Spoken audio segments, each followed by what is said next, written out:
héasca hedhí. Tá onad mar é a feimú haar cían in ghilteacht wúscrí. I máile beg bhéal a hon ghirthe. Áit osclaíú go hefigiúil trí heach nú inniu.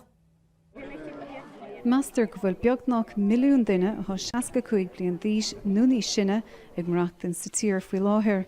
Agus tar meastlacháin faoin bliain 2020 tuigh méadú súntas gur líana nínas go éasta sa tír go dtí idir 1.5 milliún agus 2 milliún.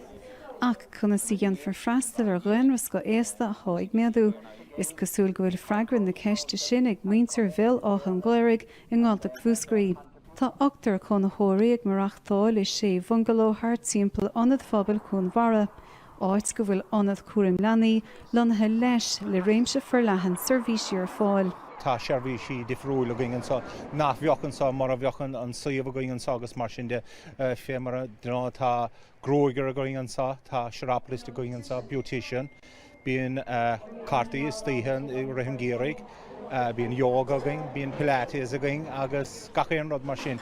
Tíon siad bhíon siopa agus dintear an siobadóireachta agus an siún áil agus an díon son sin mar bhíon.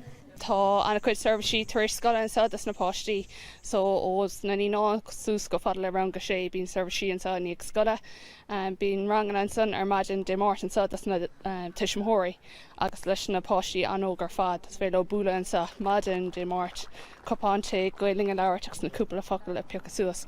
Mar nó fleirsaí nócht Tithiochta, béalach an gléirigh i gúnta charcaí.